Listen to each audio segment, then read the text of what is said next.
하나님이여 주께서 우리를 버려 흩으셨고 분노하셨사오나 지금은 우리를 회복시키소서. 주께서 땅을 진동시키사 갈라지게 하셨사오니 그 틈을 기우소서. 땅이 흔들림이니이다. 주께서 주의 백성에게 어려움을 보이시고 비틀거리게 하는 포도주를 우리에게 마시게 하셨나이다. 주를 경외하는 자에게 깃발을 주시고 진리를 위하여 달게 하셨나이다. 주께서 사랑하시는 자를 건지시기 위하여 주의 오른손으로 구원하시고 응답하소서. 하나님이 그의 거룩하심으로 말씀하시되 내가 뛰놀리라. 내가 세겜을 나누며 숫꽃 골짜기를 측량하리라. 길르앗이 내 것이요 므낫세도 내 것이며 에브라임은 내 머리의 투구요 유다는 나의 규이며 모압은 나의 목욕통이라. 에돔에는 나의 신발을 던지리라. 블레셋아 나로 말미암아 외쳐라 하셨도다. 누가 나를 이끌어 견고한 성에 들이며 누가 나를 에돔에 인도할까? 하나님이여 주께서 우리를 버리지 아니하셨나이까? 하나님이여 주께서 우리 군대와 함께 나아가지 아니하시나이다. 우리를 도와 대적을 치게 하소서. 사람의 구원은 헛됨이니이다. 우리가 하나님을 의지하고 용감하게 행하리니 그는 우리의 대적을 밟으실 이심이로다. 시편 60편입니다. 다윗이 교훈하기 위해 지은 믹담 인도자를 따라 수신의 돛에 맞춘 노래. 다윗이 아람 나라 힘과 아람 소바와 싸우는 중에 요압이 돌아와 에돔을 소금 골짜기에서 쳐서 12,000명을 죽인 때에 라는 중간에 소제목이 붙어있는 시인데, 이 내용들 가운데에서도 역시 알아낼 수 있는 부분들은 하나님께서 우리들에게 어떻게 살아가게 했는지, 그리고 어떤 능력의 하나님이신지에 대해서 알 수 있게 해줬다라기보다는 결과적으로 놓고 보면 사람들의 세계와 하나님의 세계는 분명히 다르고, 또 하나님의 능력과 사람의 능력의 차이가 있는 것은 하나님이 하신 일은 구원이라는 부분에 있어서도 하나님의 구원은 완벽하시지만 사람들이 도와서 사람의 구원이 우리들에게 임했을 땐 그것조차 헛되다라는 이야기가 11절에 우리를 도와 대적을 치게 하소서. 사람의 구원은 헛됨이니이다, 이렇게 이야기를 하고 있는 이 부분을 특별한 이유가 없이 듣는다면 평상시에 듣던 이야기들 가운데 하나로 들을 수 있겠지만, 이제 집중을 해서 보다 보니 이 부분을 들을 때 사람의 구원이 헛되다라고 이야기를 하니까 최근 들어서 기도를 하면서도 물난리 난 사람들, 물난리가 난 지방들, 그 다음에 이 바이러스들의 피해를 받고 있는 우리들, 이들에서 그 하나님께서 구원을 해 주십시오 라고 이야기를 하는데, 만약에 그 바이러스라든지 홍수가 하나님이 허락하셨다라고 표현을 한다면 이게 옳은 이야기겠습니까?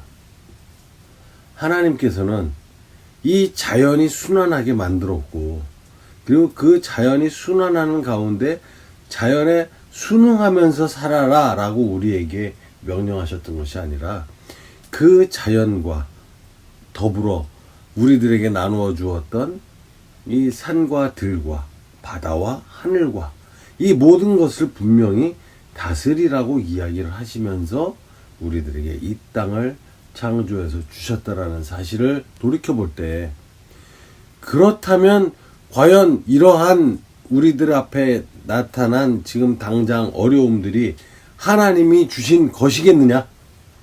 하나님의 계획이겠느냐? 그런 면에서 놓고 보면 함부로 이야기할 부분은 아니다. 하나님께서 그러한 징벌도 주시겠지만 하나님이 우리에게 선물로 주시고 다스리라고 했었던 그 자연들을 이용해서 우리를 처벌하시겠는가? 지금 이야기 속에서 흘러나올 때, 성경 속에서 흘러나오는 전반적인 이야기 흐름 가운데 있었던 그런 하나님이 사용하신 그 벌들이 벼락이 치고 질병이 돌고 이런 걸 놓고 볼 때 그 하나님께서 하셨구나 라는 것을 우리가 알 수 있지만, 지금도 과연 그러한 것들은 반복되겠는가? 이런 차원에서 놓고 볼 때 이런 재해가 오고 그 다음에 바이러스라든 이런 어려운 상황들이 오고, 이런 상황들을 사람이 저질렀든 또는 하나님께서 이미 만들어 놓은 그 피조물들 가운데에서 일어난 현상이었다고 놓고 보면, 흑사병이나 지금 이 상황에서 사람의 구원은 헛되고 오직 우리가 하나님을 의지하고 용감하게 행하리니 그는 우리의 대적을 밟으실 이심이로다. 대적을 이길 자는 우리가 아니고 또 우리의 군대와 같이 가고 있는 우리의 군대가 아니고 또 우리를 도와서 대적을 같이 치고 있는 사람이 아니고 오직 나와 대적의 싸움 가운데에 나와 함께 하시는 하나님만이 함께 할 때 완벽한 승리를 취할 수 있다. 이러한 그 구절의 이야기로 볼 수 있는데,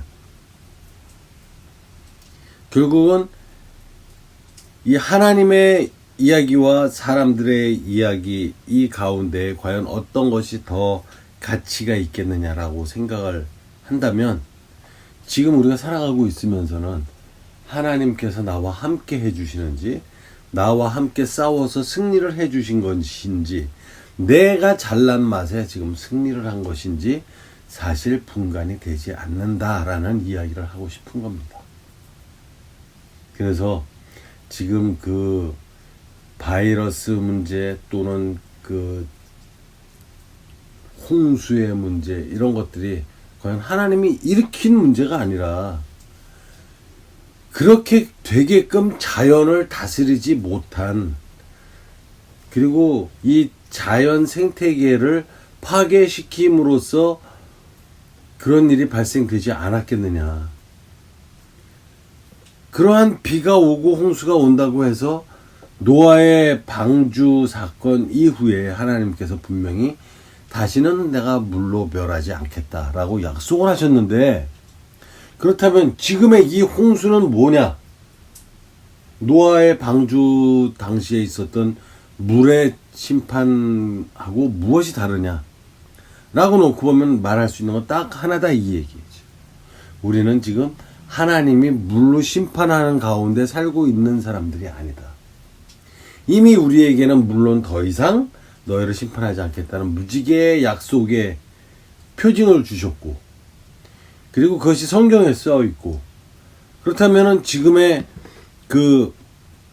이 구절들 가운데에서 우리에게 비틀비틀거리게 만드는 포도주를 주셨다. 그리고 땅을 갈라지게 하셨고, 땅을 갈라지게 하셨으니까 그 틈을 기워 주십시오. 그러지 않으니까 틈이 벌어졌기 때문에 땅이 흔들립니다. 이 얘기를 하고 있는 겁니다. 지진을 갖다 그렇게 이야기를 하고 있어요. 그렇다면 주를 경외하는 자에게 깃발을 주시고 진리를 위해 달게 하셨나이다. 무엇을 달게 했는가? 깃발을 달게 했다라는 거예요.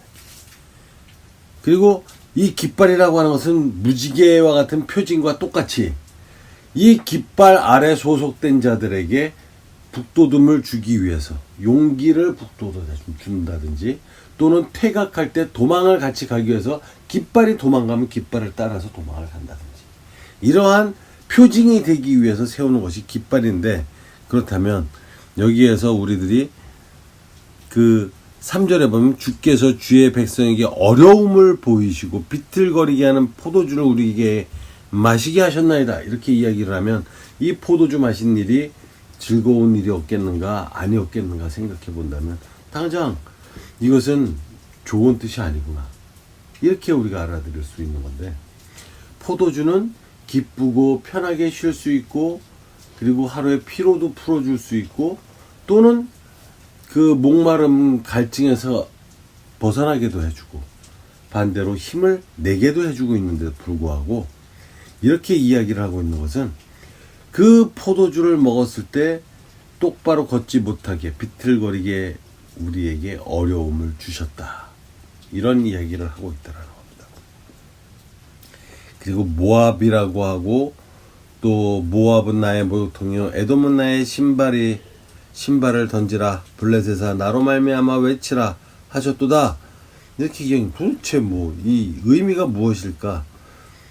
이런 것은 시험에 나오면서 괄호 넣기를 해서 모압은 나의 무엇입니까? 에돔은 나의 무엇입니까? 이렇게 이야기를 하는 그런 성경 시험을 보는 경우도 있는데, 그것이 어떤 의미가 있겠는가? 그렇게 시험을 본다는 것이, 성경을 열심히 봐서 외웠다라는 것 외에 하나님을 아는 것과 무슨 관계가 있겠는가? 처음 믿을 땐 이렇게 괄호 안에 무엇이 있을까 궁금해하면서 샅샅이 살펴보는 자세도 중요하지만, 결과적으로 이러한 문장들을 읽어내리고 이러한 시편을 읽고 듣고 할 때는 그 뜻 가운데 하나님의 뜻이 어떤 것이 있겠는가를 잘 생각해 보는 것이 매우 중요한 것 같습니다. 그래서 오늘은 우리들에게 힘이 되셨고, 오늘날 우리가 있게 하셨고, 우리가 사는 이 땅을 만드셨고, 우리가 살고 있는 환경을 조성하시고 창조하신 하나님께서 그것을 다스리고 올바로 사용하고, 그리고 하나님의 이 백성들이 모여서 살고, 그리고 하나님의 백성들이 흩어질 때에는 하나님의 백성들의 이야기를, 하나님을 지금도 알지 못하고 있는 사람들에게 알려주기 위하여 흩어지고, 알려지고 난 이후에는 다시 모여서 우리가 하나님의 이야기를 즐거이 나누고, 이렇게 사는 것이 하나님께 영광을 돌리는 일이다. 그 일을 위해서 우리를 창조하셨다라는 사건을 잊지 않았으면 좋겠고, 오늘은 말이 왔다 갔다 한 듯한 느낌이 있지만 결과적으로 어떤 이야기를 해주고 싶었던 것이냐 하면, 하나님을 제외한 모든 것들은 이처럼 부질없다, 의미 없다.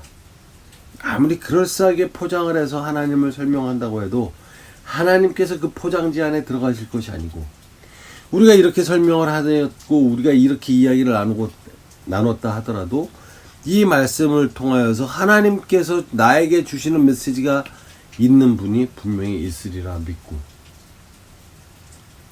하나님의 말씀을 읽었던 그 성경의 말씀들을 기억해내면서 하나님의 온전하심, 그리고 사람들의 불완전함, 이것을 잊지 않는 크리스찬들이 되시기를 축원합니다.